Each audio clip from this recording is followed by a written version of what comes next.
Tuhan, pada saat pagi hari ini kami mau buka hati kami untuk mendengarkan kebenaran firman Tuhan.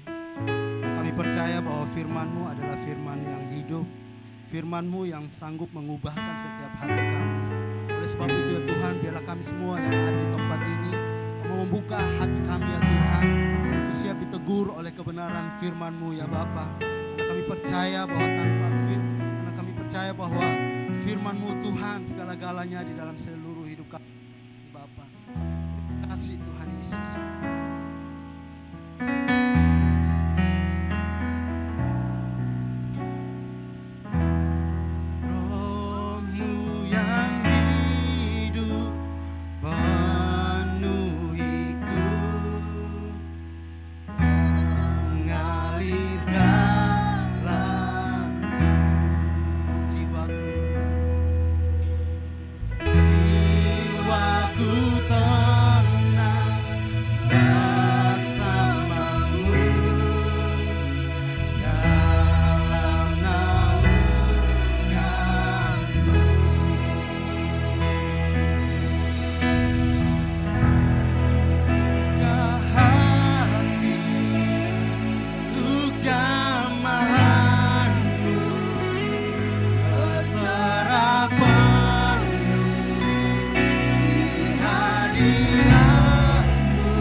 lagi katakan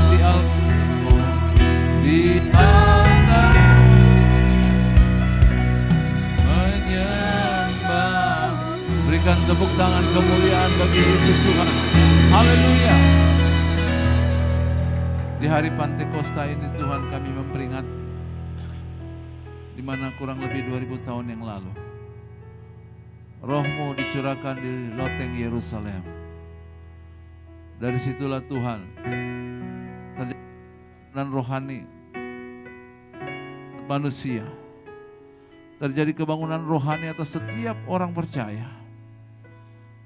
Dan setiap lutut bertelut, setiap lidah mengaku bahwa Yesus Kristus adalah Tuhan. Hari ini Tuhan, setiap jemaat yang ada di gereja di lantai 1, lantai 2 maupun setiap umat-Mu, anak-anak-Mu yang ada di rumah masing-masing yang menyaksikan live streaming ini. Hari ini kami mau berkata kami rindu dipenuhi oleh Roh Kudus. Kami rindu berjalan bersama Roh Kudus. Dan kalau kami berjalan bersama Roh Kudus, kami akan menjadi perabotan Tuhan yang mulia. Berfirmanlah dalam nama Yesus. Kami sambut firman Tuhan. Setiap kita yang rindu firman sama-sama katakan, sekali lagi berikan kemuliaan bagi Tuhan. Haleluya. Silakan duduk.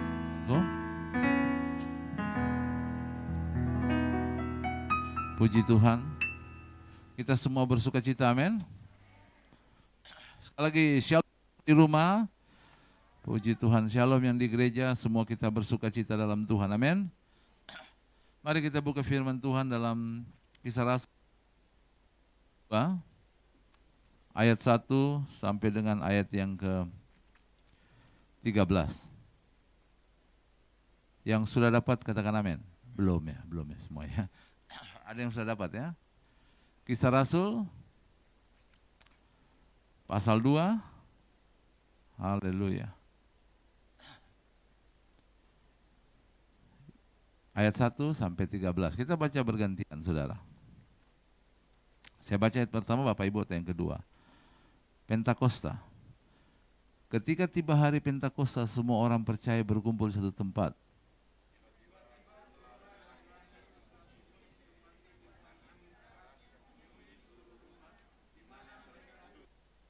Dan tampaklah kepada mereka lidah-lidah seperti nyala api yang bertebaran hingga pada mereka masing-masing.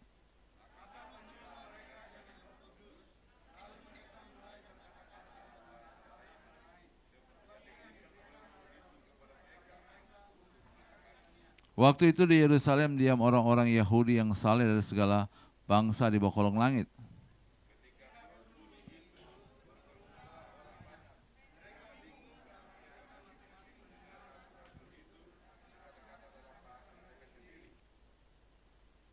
Mereka semua tercengang-cengang dan heran lalu berkata, bukankah mereka semua orang berkata-kata itu orang Galilea?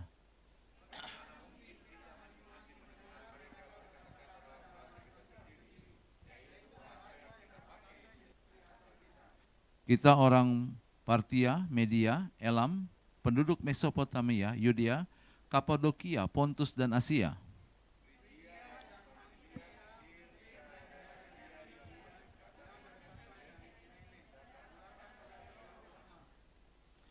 Baik orang Yahudi maupun penganut agama Yahudi, orang Kreta dan orang Arab, kita mendengar mereka berkata-kata dalam bahasa kita sendiri tentang besar yang dilakukan Allah.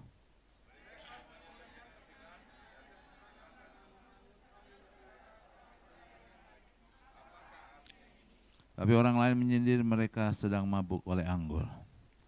Saudara, inilah titik awal di mana hari ini kita ada dalam satu masa, di mana adalah satu keadaan kita semua orang percaya, pertama bersyukur.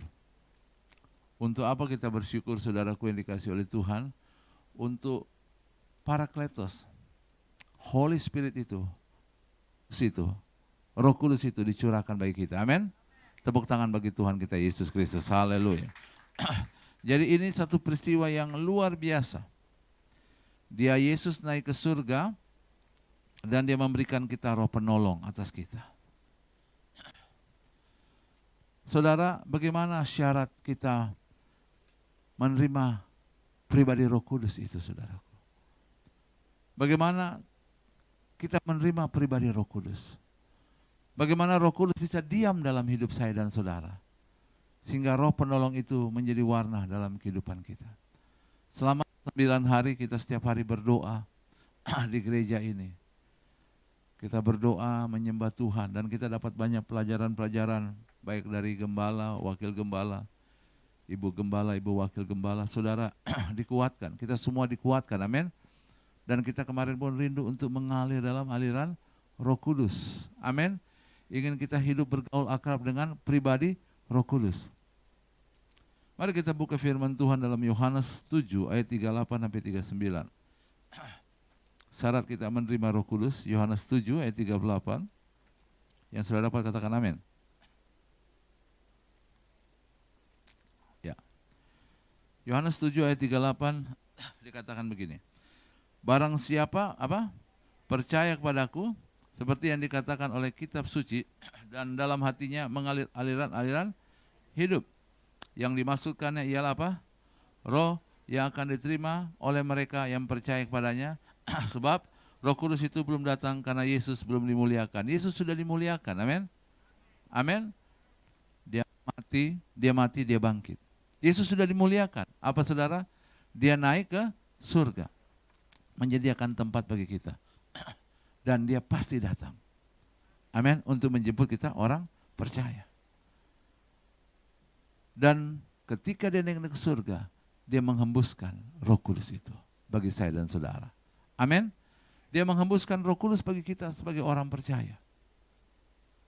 Syarat untuk penuh Roh Kudus, saudaraku, kalau kita baca ayat ini, saudaraku yang dikasih oleh Tuhan Yesus Kristus, kita barang siapa percaya kepadaku. Amin. Kita harus percaya kepada Yesus Kristus sebagai Tuhan dan Juru Selamat. Nggak mungkin kita bisa menerima Roh Kudus kalau kita nggak percaya Yesus sebagai Tuhan dan Juru Selamat. Orang yang percaya Yesus sebagai Tuhan dan Juru Selamat pasti yakin kalau mati masuk surga. Kita bukannya mudah-mudahan, tapi kita kepastian. Ketika orang tanya kita, mati masuk mana? Kita akan berkata masuk surga. Alkitab katakan kolong langit ini tidak ada nama lain menyelamatkan kecuali nama Yesus. Jadi yang pertama saudara, kita harus percaya dengan pribadi Roh Kudus dan pribadi Yesus itu. Amin saudara. Kita harus percaya. Kalau nggak percaya percuma saudara. Diolesi minyak urapan 1 gentong pun nggak akan ada khasiat apa-apa. Ya kan biasa identik ya, penerimaan Roh Kudus ada pengurapan. Nanti pun akhir ibadah ini setiap jemaat akan diurapi oleh hamba-hambanya yang saya akan doakan lalu akan estafet. Tapi percuma ditumpangkan tangan kalau kita nggak percaya. Kristenan saudaraku yang dikasih oleh Tuhan bukan hanya sekedar agama. Karena agama nggak menyelamatkan. Tapi kekristenan itu bicara perjumpaan kita sebagai dengan Tuhan Yesus sebagai Tuhan dan Juru Selamat. Kenapa? Dan kita percaya. Amin. Ini penting saudara, ini hal yang paling utama. Kita harus percaya kepada Yesus, Tuhan dan Juru Selamat. Supaya kita akan mengalami kepenuhan dalam Roh Kudus. Amin. Jadi yang pertama saudara, kita harus percaya kepada pribadi Yesus, kepada Roh Kudus. Jadi harus katakan percaya. Coba ngomong kanan kiri, kita harus percaya. Ngomong kanan kiri, jarak jauh aja. Karena kita diberikan jarak ya, jangan sampai saudara jatuh dari bangku karena ngomong percaya begitu ya. Yang kedua saudaraku yang dikasih oleh Tuhan Yesus Kristus, kita harus memiliki hati yang rindu akan kehadiran Roh Kudus dalam kehidupan kita, dalam situasi apapun. Yang kedua, kita harus memiliki kerinduan tentang kehadiran Roh Kudus dalam kehidupan kita, dalam kondisi apapun. Mari kita buka firman Tuhan dalam Yohanes 14 ayat 25 dan seterusnya. Dikatakan begini, Yohanes 14 ayat 25, semuanya ini aku katakan kepadamu selagi aku ada bersama-sama dengan kamu. Lihat ayat 26. Tetapi apa? Penghibur yaitu Roh Kudus yang akan diutus oleh Bapakku dalam namaku. Dialah yang akan mengajarkan segala sesuatu kepadamu dan mengingatkan kamu yang telah kukatakan kepadamu. Dan ayat 27 dikatakan apa?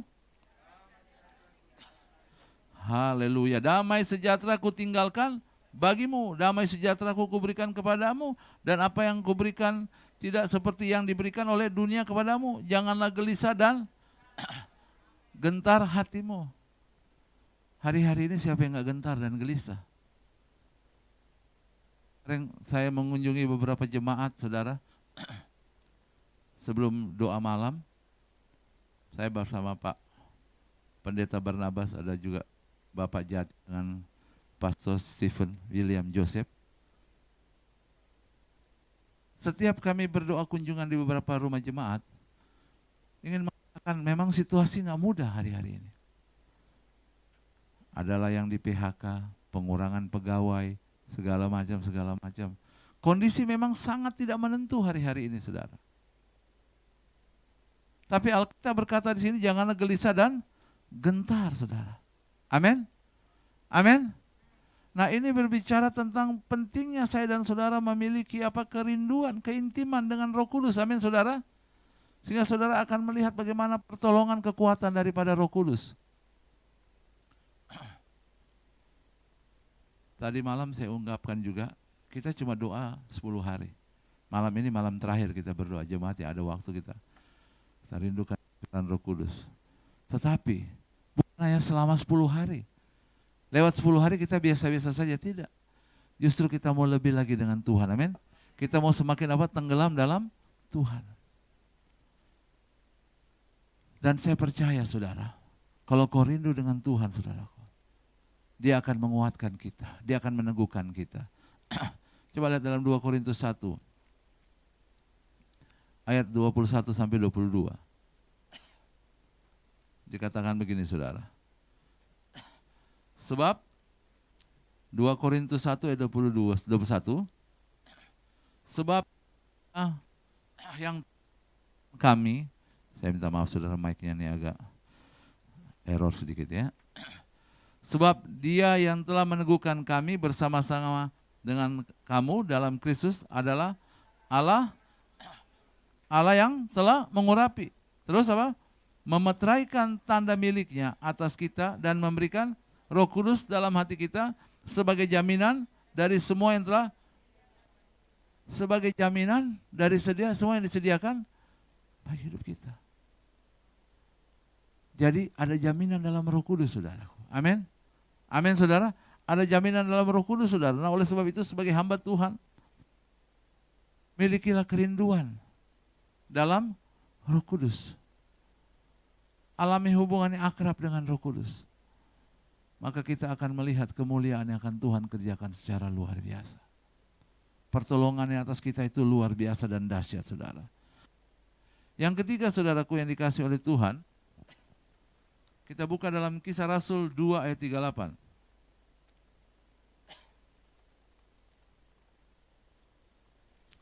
Kisah Rasul pasal 2 ayat 38. Petrus kepada mereka, ini sesudah Petrus penuh dengan Roh Kudus, jawab Petrus kepada mereka, bertobatlah, hendaklah kau masing-masing memberi dirimu dibaptis dalam nama Tuhan Yesus Kristus untuk pengampunan dosamu, maka kamu akan menerima karunia Roh Kudus. Dalam kebenaran ketiga ini, saudara, ada 2 kebenaran. Yang pertama dikatakan bertobatlah. Amin. Jadi ketika kita mau bergaul akrab dengan Roh Kudus, kita harus bertobat, saudaraku yang dikasih oleh Tuhan. Kata bertobat, saudara, kalau dalam bahasa Yunaninya dipakai kata begini, metanoia, metanoia. Ya, perhatikan. Ini artinya pertobatan ini mempunyai satu implikasi dalam kehidupan kekristenan kita, itu perubahan pola pikir. Jadi pola pikir kita harus memiliki pola pikirnya Kristus. Dan pola pikir dan pola pikir Kristus itu harus dituntun oleh firman Tuhan. Jadi kita nggak boleh negative thinking. Di balik apapun hari-hari ini masalah yang kita hadapi, saya mau katakan pada saudara, ketika kita bertobat, kita menyerahkan pikiran kita, dan mulai pikiran kita, perkataan kita, amin, hati kita, seluruh panca indera kita untuk kemuliaan nama Tuhan. Dan ini penting. Saya mau katakan ini penting untuk kita betul-betul melihat dalam kepribadian Roh Kudus. Sekarang ini banyak istilah goreng-menggoreng. Tahu saudara? Beritanya apa di jalur Gaza digoreng sedemikian rupa yang tidak sesuai dengan kenyataan. Makanya ada YouTuber yang berkata banyak berita hoax kata dia. Siapa? Permadi atau apa tuh? Karena memang banyak kan kenyataan-kenyataan yang tidak benar terjadi. Tujuannya ada yang ingin cari duit untuk pribadi, ada ini dan segala macam, dan memang ada yang ingin justru membuat chaos ini negara. Apa hubungannya lagi di sana? Kok malah kita berdoa supaya ada damai di sana, amin. Kita berdoa ada damai di Yordania, di Mesir, di Palestina, di Libanon, di Israel. Kita berdoa supaya ada damai di sana, saudara, amin. Tapi kita berdoa supaya jangan sampai masalah sana malah mempengaruhi Indonesia. Tapi memang keadaan saat-saat ini, saudaraku yang dikasih oleh Tuhan Yesus Kristus, bisa membuat kita takut. Tapi satu hal yang saya mau katakan pada saudara, bagaimana kita bisa bergaul akrab dengan Roh Kudus? Alkitab katakan gini, kita harus bertobat. Amin. Dan diberikan apa lagi berikutnya di kebenaran. Dan berilah dirimu dibaptis. Saudara, saya tidak lagi memperkenalkan baptisan menggunakan bendera, baptisan percik, baptisan selam. Itu tergantung sinode gereja masing-masing. Walaupun memang dalam bahasa aslinya, dalam bahasa Grekanya, baptisan itu tidak dipakai erentiso, dipercik. Erentiso itu dalam bahasa Greka dipercik. Tapi kata di sini kalau dalam bahasa Grekanya itu baptiso. Baptiso itu, makanya gereja Betel percaya dengan selam, artinya diselamkan. Tapi apa makna baptisan, saudara? Kenapa kita diselamkan waktu ditenggelam air? Maksudnya apa ditenggelamkan air? Dosa-dosa kita dikuburkan. Maka diharapkan dengan air mengalir. Saudaraku, dosa itu dialirkan walau kita timbul dari air jadi apa? Manusia yang baru. Itulah fungsi baptisan. Manusia yang baru seperti apa? Bukan rambutnya baru. Yang hitam jadi kuning, yang kuning jadi putih, yang putih jadi hitam. Bukan. Hati yang baru, hidup yang baru. Dan apa tadi? Pikiran yang baru. Pikiran apa? Pikiran Kristus. Dan ini yang membuat pribadi Roh Kudus akan terus mengalir dengan kita. Amin, saudara. Ini akan membuat pribadi Roh Kudus mengalir kita. Kalau ini menjadi bagian kita, saya percaya Roh Kudus akan berkuasa dengan kita. Yang keempat, saudara, apa yang harus kita lakukan penuh dengan Roh Kudus? Hanya 5 hal saja, saudara. Saya rindu 20 menit saya bawakan kebenaran ini, lalu kita akan berdoa pengurapan Roh Kudus. Dan saudara semua akan penuh dengan Roh Kudus dalam berbahasa roh dan segala macam karunia-karunia. Dan saudara akan menjadi berkat, menjadi alat Tuhan dimanapun saudara berada. Katakan amin. Ya, Lukas 11 ayat 9.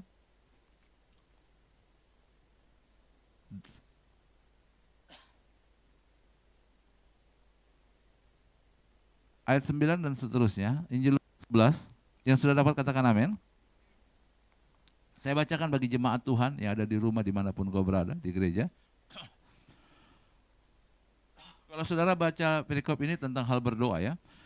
Karena itu aku berkata kepadamu apa?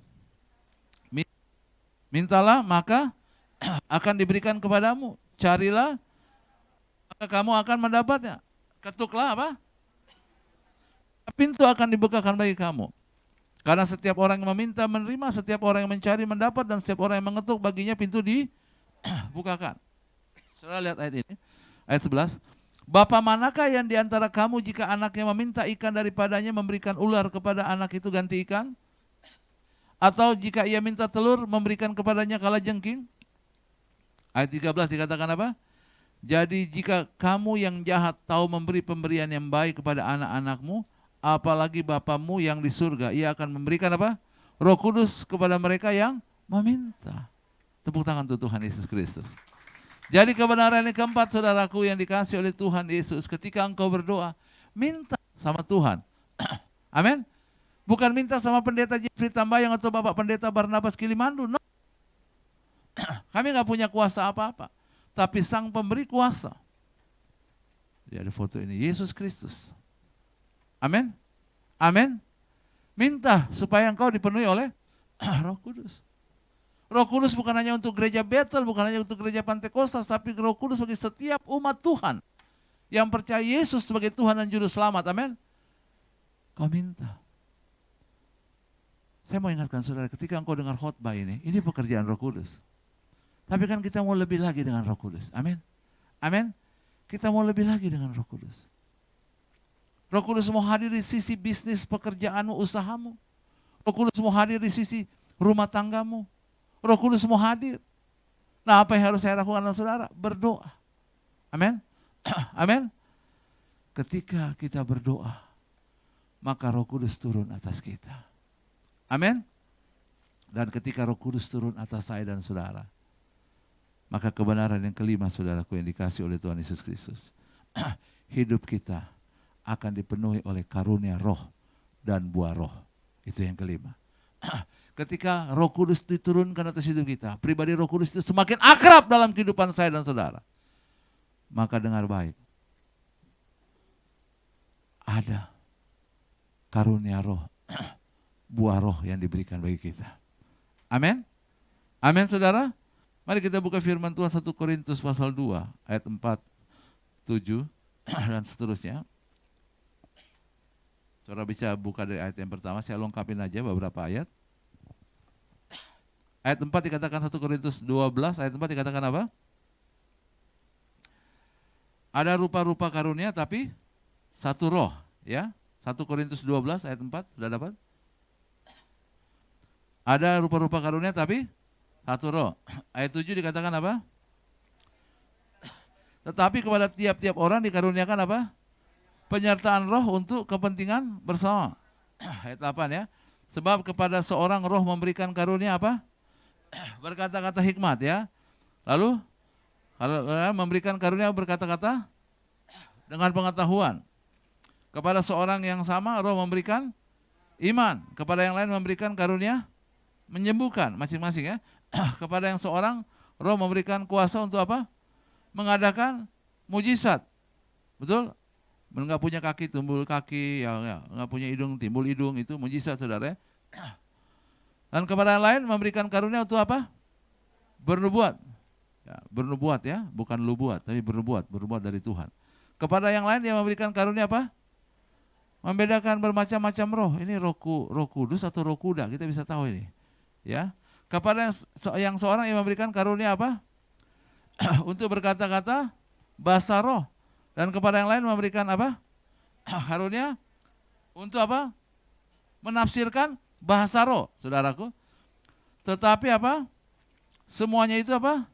Dikerjakan oleh roh yang satu dan yang sama, memberikan karunia kepada tiap-tiap orang yang secara khusus seperti yang dikehendakinya. Jadi karunia roh itu secara khusus yang dikehendaki siapa? Dikehendaki siapa? Roh Kudus. Tuhan. Jadi nggak usah kecil hati. Kalau kita nggak punya karunia untuk menyembuhkan, tapi kita punya karunia untuk beri pengetahuan, berkata-kata hikmat. Dan itu setiap orang Roh Kudus bisa berikan beda-beda, bisa sama tapi bisa beda-beda. Karena itu artinya grace, percuma apa? Anugerah. Pemberian Tuhan secara cuma-cuma bagi setiap orang. Tapi saya pastikan kita ini anak minimal ada satu karunia yang Tuhan berikan bagi kita. Tapi bisa dua, bisa tiga, tergantung Roh Kudus. Nah, makanya ketika kita semakin minta akrab dengan Roh Kudus, dan itu digunakan untuk kemuliaan nama Tuhan, bukan kemuliaan nama kita.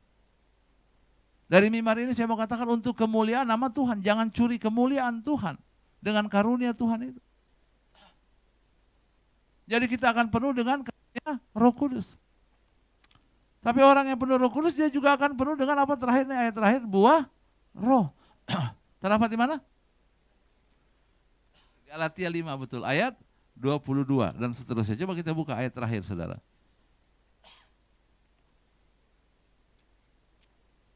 Galatia 5 ayat 22 sampai 23 dikatakan begini. Galatia 5. Tetapi buah roh ialah apa? Apa pertama, saudara? Kedua apa? Ketiga? Damai sejahtera. Keempat? Kelima? Keenam? Ketujuh? Ke-8? 9? Dan dikatakan tidak ada hukum yang menentang hal itu. Kalau karunia roh, saya ulang kembali, Tuhan berikan setiap kita minimal ada satu karunia roh. Tapi kalau buah roh, ini wajib kita miliki semuanya. Betul? Harus miliki lagi. Gak apa-apa, kepleset sedikit, saudara ya. Harus kita miliki. Amin? Betul, harus kita miliki, saudara. Kenapa? Karena buah yang wajib berbuah.